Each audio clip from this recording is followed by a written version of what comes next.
Welcome to the virtual Malvern Festival Innovation. Here we are again in the auditorium. Today I've got Jack from Bloomspace. He is a well-connected individual, has a lot of experience in the world of entrepreneurship and runs Bloomspace in Malvern, where the festival is based, but has also been working in other areas, and that's something we're going to explore today. So Jack, thank you for joining us. Thank you, Adrian. So Bloomspace, do you want to say just a little bit about what it is and how it helps entrepreneurs? Sure. So Bloomspace is co-working space and business incubation space. So we provide space to anyone who wants a lovely office. Yep. And then we provide incubation services, sort of coaching, mentoring, connection to networks, to the businesses and founders who might be scaling, or they might want a bit of help with business strategy, or they might be raising investment. Right.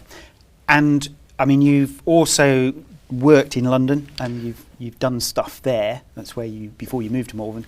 So how do you find the connections you've got in London are helping the businesses in Malvern? Do they help? So yeah, I used to work at UCL Enterprise, and University College London had a big enterprise centre with a lot of reach, and we used to have a lot of programmes to support startups and scale-ups, right, and in fact bigger businesses. So I tried to bring as much of that to Bloomspace as I could. And part of what I think Bloomspace adds in the area is that connection to London, because I've still got a big network there. A lot of people, I'm in London a lot, and I have a network of investors, mentors and experts and people in their field. And like a lot of people like yourself in Malvern, it's a way of connecting people who don't have those networks and find them really hard to penetrate, really hard to establish, and don't know necessarily which ones to go for. Yep. It's a way of connecting and shortcutting to those. Yeah, and I mean, so the power of networks is really important. Have you got any examples of where making those connections has actually helped a business? Yeah, so one of the businesses that we've supported has gone on to raise early stage investment, which is most gratifying, but also to find board members and advisors within those wider networks, because you can be exceptionally clever, exceptionally talented, and have a really good idea, but if you're then not connected to all the right people to help make it happen, it's really hard to get it going. Yeah.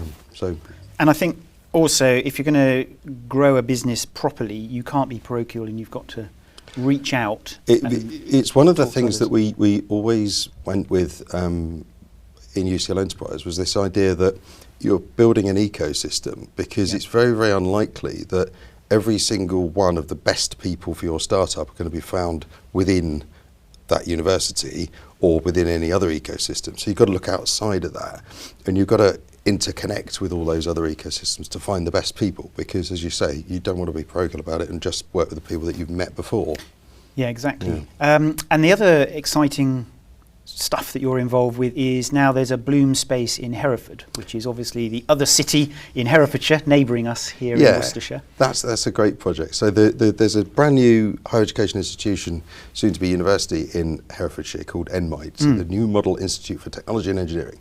It's a brand new university, for about 150 students at the moment, and they've got a big building in the city centre which we've turned into an enterprise centre. So it's Bloomspace branded, and it's Bloomspace run.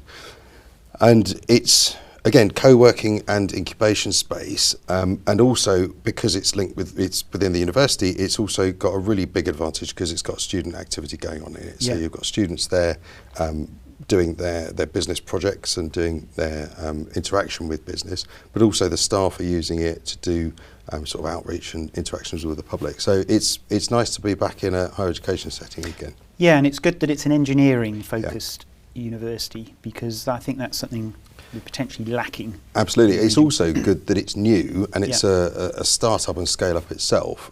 So, you know, they're being very innovative and very kind of modern in the way they think about stuff too. And the other thing you do is you travel a lot overseas. You've got some stuff going on in Japan, for example. Do you want to say a little bit about what that is and how that helps? So one of the early Bloomspace members was a company called Leave a Nest, and Leave a Nest, the name, by the way, comes from the concept of leaving behind something kind of cosy and warm and helpful to future generations and something positive. So it's Leave a Nest. I co-founded the UK branch of Leave a Nest, and overall, Leave a Nest got about 200 staff. It was founded in Japan 23 years ago by a group of scientists who basically wanted to carry on being scientists but didn't want to be academics. So they decided to work as entrepreneurs and start businesses and then start support programs for businesses. So we're all scientists. I'm an ex-neuroscientist. It was founded 23 years ago and has grown very, very rapidly through its own early investments, but also through sponsorship from big corporations. And we run programs throughout Japan, Philippines, Malaysia, Singapore. We have a UK branch and a US branch. And the advantages from that come where we want, where we've got UK startups that want to go to Asia or the other countries, and in the wider ASEAN region, or indeed startups and scale-ups that want to come from there into the UK. So we do work to help them land here as well. That's really, really good. And so as a small business then in your network in Bloom Space, but also potentially, let's say, in Malvern, what do you think are the biggest barriers for them growing at the moment? Well, in Great Malvern and probably wider than that as well, I think it's talent. It's acquiring the right talent. And I think part of that is because it's a very dispersed environment here. There isn't much of a critical mass of activities. There are critical masses, but they're not. Well, there are masses, but they're maybe not critical. Right. And Malvern is a really great place to live and attracts a lot of people who have maybe had their career and are looking to sort of slow down a little bit rather than being at the beginning of their career where they're looking for these opportunities.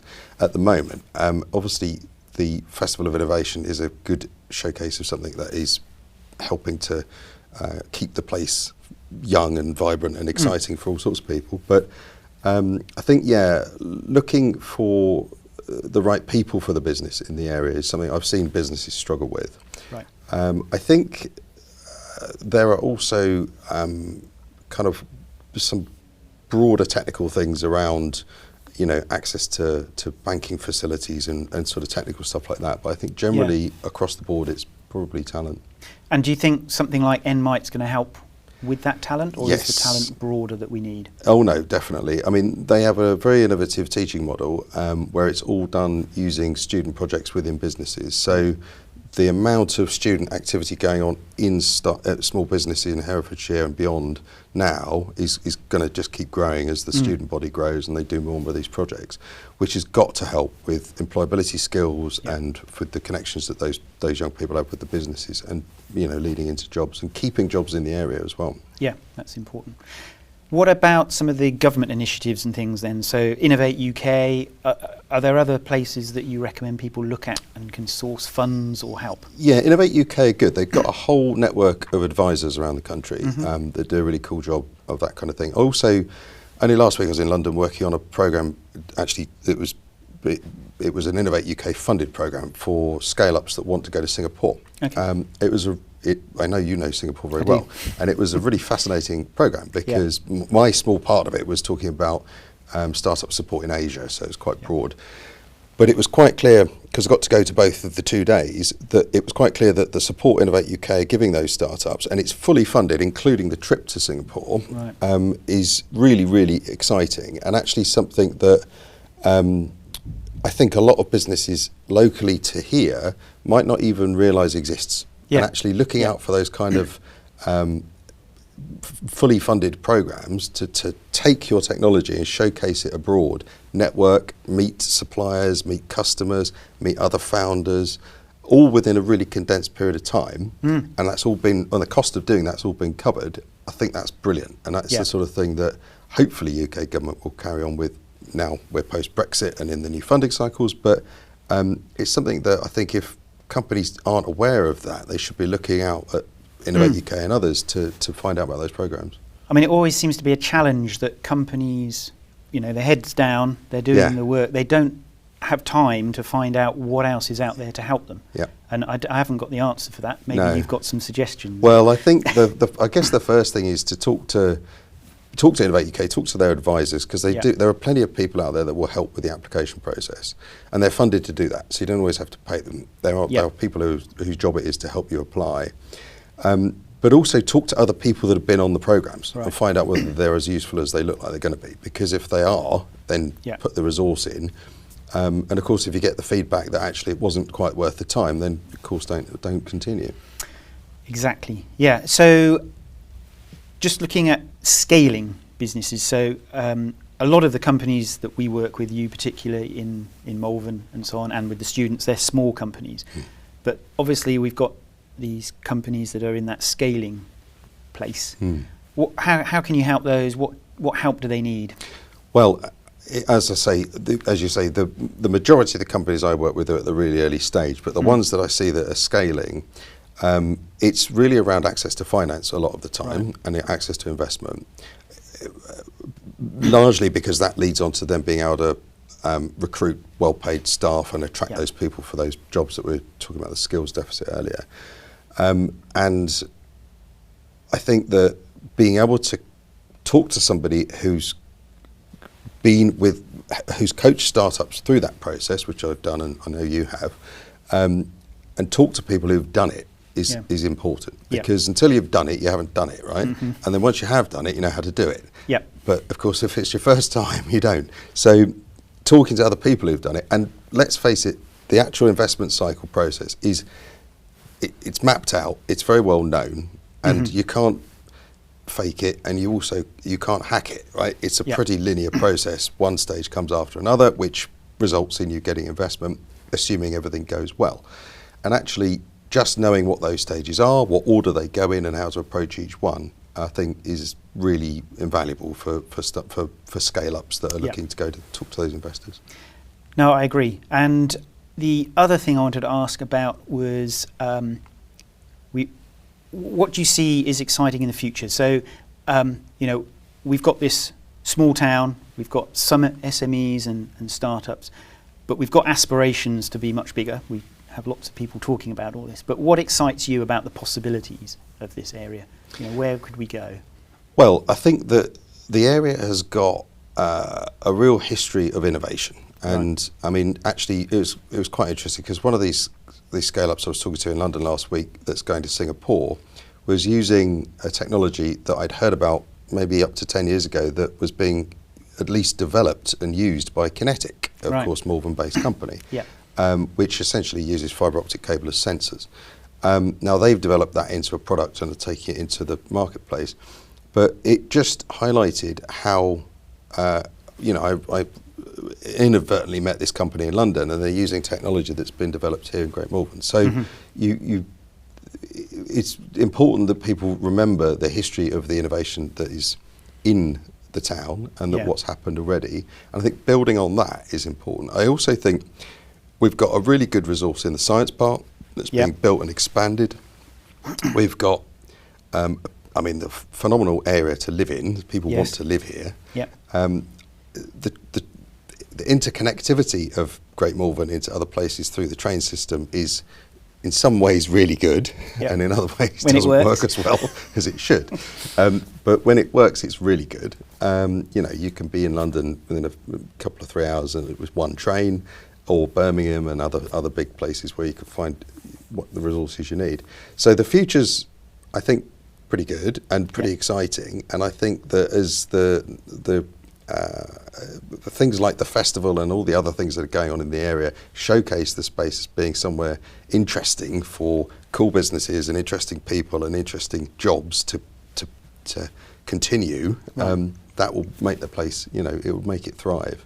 Yeah, and how much emphasis should we sort of place on technologies that work in the area because of the type of area we are? So I'm thinking agri-tech, for example, so an agricultural area. Should we focus on those sort of things, or should it be more of a free-for-all? What do you think? Well, I always think it should be a free-for-all, because I think that if you do that, then the ones that are going to work the best are going to thrive and grow. And, agri-tech is one that you're going to find in Worcestershire and the surrounding counties because they're agricultural counties, and that's where a lot of our food is produced, which I think means that it'll happen. I think that what we could benefit from in the future, for example, if we start to end up with autonomous vehicles that are shared fleet cars and taxis that are on demand, imagine the benefits that could bring if you knew you were coming to the centre of Worcester today for a meeting with Adrian Bird, and the car was going to turn up at the correct time outside my house, and I could come over here and not have to drive it through this traffic and find somewhere to park it. Yep. And then it would be ready to take me back again. And in between that, someone else could be using that car, and we wouldn't have traffic jams all over the place. Yeah, so it's applicable. Really interesting. Good. Well, I think we're out of time already. So, Jack, it's been a pleasure chatting with you. Thank you very much for joining us here on this Fireside chat. If you're interested in Bloomspace, you can go out of the auditorium into the virtual expo hall, and Bloomspace are one of our exhibitors there. So have a look around, see what they have on offer. Thank you very much for watching.